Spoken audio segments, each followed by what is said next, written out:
Okay, sasa mke wangu, mimi naona muda umeshafika sasa. Niende kazini kule. Na bwana Kipuluta hapa kapiga simu kasema, ndugu, bosi uko njiani, kwa hiyo uwahi, bosi akukute hapa. Sawa mwanangu, nimekuelewa. Nenda kapambane, mambo mengine yote usijoka afikiria kichwani. Mimi nilikuwa nakutania. Kweli eh? Okay, basi sawa.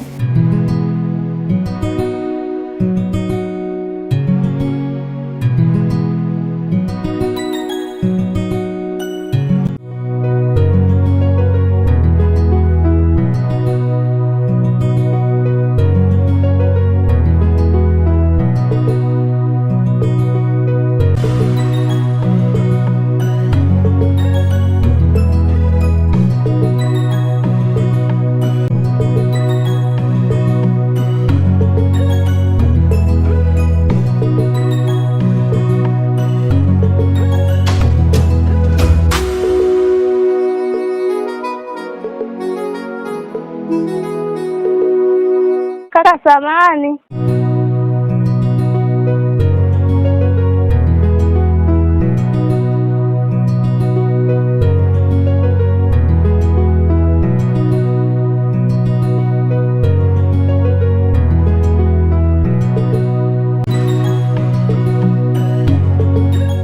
Kaka mambo.